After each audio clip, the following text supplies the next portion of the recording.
What's going on? DJ Prophet, Brealtv, chilling with my man Chuck English, formerly of the Cool Kids. Not formerly, we're still. Well, still together. We're still together. Still together, but now on the solo mission for the moment. Yep. Coughing in the studio. No, That's how we do it. It's Brealtv. Yeah. So it's good. Talk to me about. Let's take it back to the beginning though, real quick. Just about the Cool Kids, 2008. A lot of success. Yeah. How much of that was in the making before 2008? Because it wasn't like it was brand new. Y'all had grinded and done shows and on the come up. Yeah, it was kind of a mountain climb, and that was like the summit. You know what I mean? A lot of things took off that year. More visibility, more from the computer to the TV. Right. You know what I mean? From the screen to the print. So it was good. It was good. Good run. Had video games, had the show placements. See, the thing that happened was we were with a label we just never agreed with. So it kind of stunted the growth. Right. Where we could have been at never really happened due to we weren't gonna budge on how we felt about us and what we worked for. So it was kind of like, do we burn the house down? No, we built it. Right. Do we just burn it down because they're not giving us our freedom? If this is how this is gonna be, then fuck it. You know what I mean? Right. Like, we're straight. We can do what we do regardless.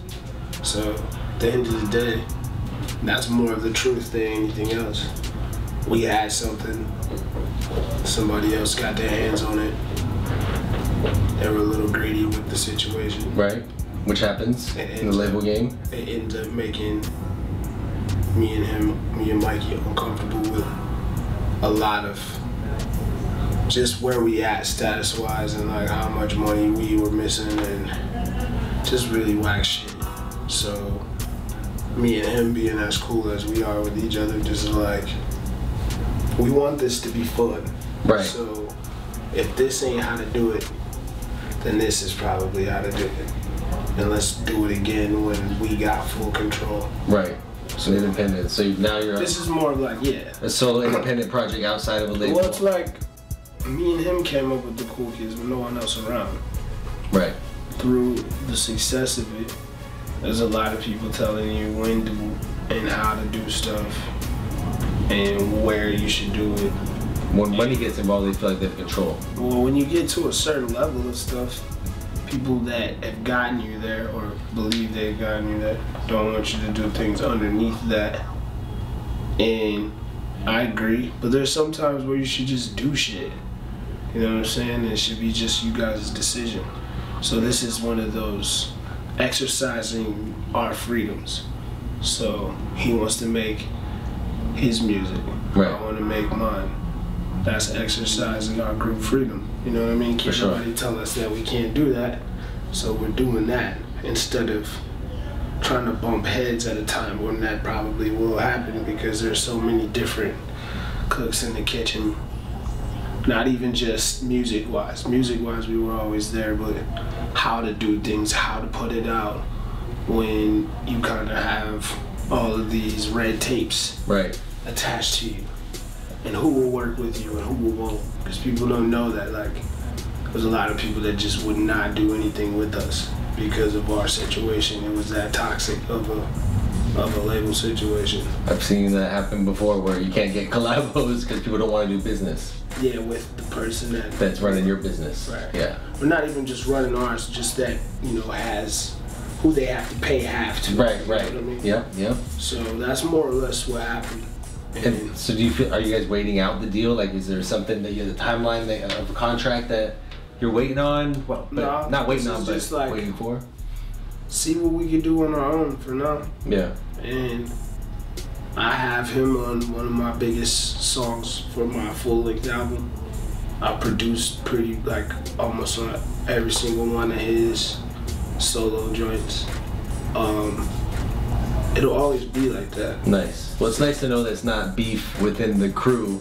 Nah, it's just business beef. Because too many times you see crews end it on the business. Our situation was too magical. You know what I mean? Like what me and him did was we kind of changed things a little bit, and to know like the how we did it. Like we didn't start as crew and start rapping. We were two dudes that just were good, and we figured if we put some music together, it would hit harder. Yeah.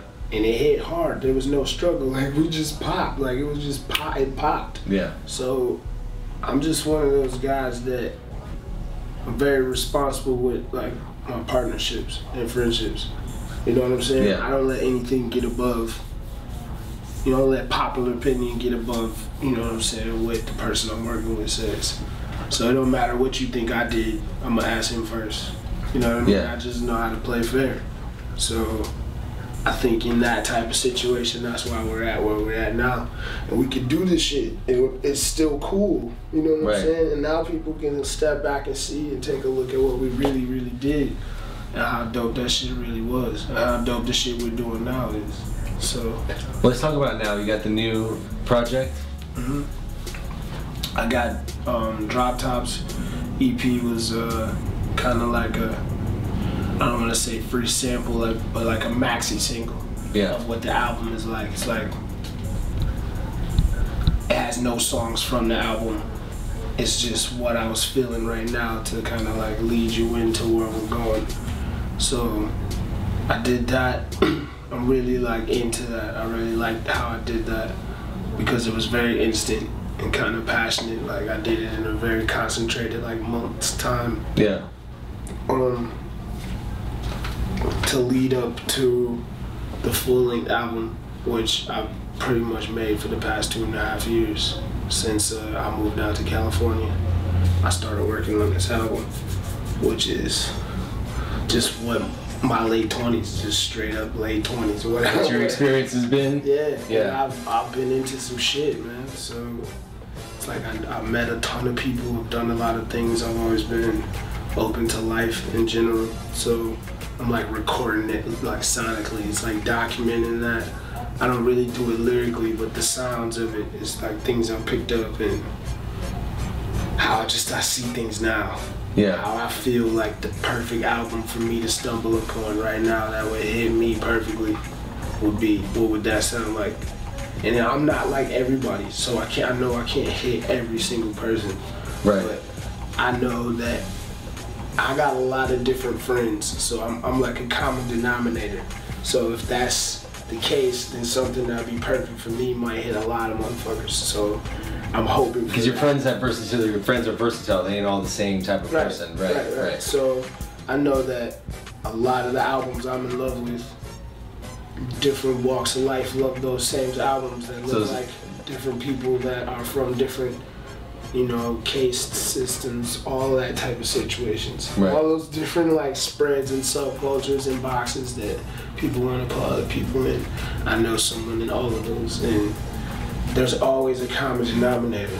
And if I had a dream for my music, that's pretty much what I want it to be. It doesn't have to be the most popular. It doesn't have to be the biggest thing in the world. But if every single person in the world knows, like, damn, hell yeah, fuck with, hell yeah, fuck with, yeah, like. I felt like that, or it touches them, it communicates with them in a way that they understand. I think that's like a Tribe Called Quest, or where no matter what you listen to, if you heard that, you just are like, damn, that shit's good. Right, it's good music. Yeah. Sonically clean, makes you feel good. Yeah, it's like even in a like urban setting in Sublime or like Chili Peppers. Right. Most black kids I knew growing up, if you liked rock, still that was the shit. That was the crossover shit that got you into it. That's what got you into it. That's what made you listen to more. So there's always those doorsteps. Yeah.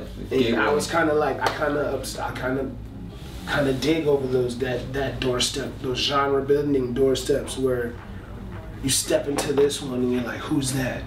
Oh, he worked on that. Where'd they come from? That type of shit. Because I DJ and I listen to tons of stuff just recreationally. They're like, that feeling you get from new music that you know you're gonna be obsessed over next is one of the best ones. Right. So I try to like just recreate that over and over and over again. Nice. Any features on this? Any collabos? On the album full length, I did a song with Chromeo, which was like dream come true because it was one of my favorite groups. Nice. Just because they brought back that flow. Yeah, that kind of disco. That era, yeah, but that era was just so perfect to me. But to do my own version of a song with them was great. I got a song with Mikey. I have a song with Chance the Rapper. I have a song. I'm doing a song. It's not recorded yet, but doing a song with Big Boy from Outkast. Oh, no. But this album's kind of like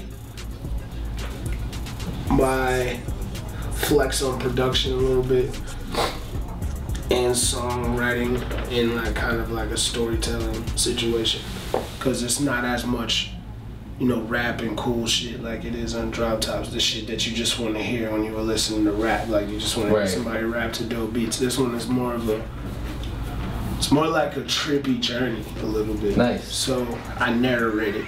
It's more like you hear me narrate. Or you're walking through people. I'm like narrating to the beats. Sometimes there's just a couple verses. Yeah. Sometimes there's a couple lines. But it's a musical album. It's meant for you to just listen to. And like you put on and you're just gonna do it to everything. Take it in. Situation. So, yeah, that's what the full length is. It's probably to date, it's the best shit I've done so far, which should be the case. Right, exactly. Progression. Yeah. Nice. Well, let them know where they can get it at, and you know what I'm saying, any social media that they can follow you and keep up with what you got going on. I'm Chuck English. Drop Top EP is on karmaloop.com. The album will be available late summer. You should get the news about that from your local music news sources. Everything else is peace up. No doubt. Well, appreciate you coming through, man. Yeah. No doubt. Right here on Brealtv, Chuck English.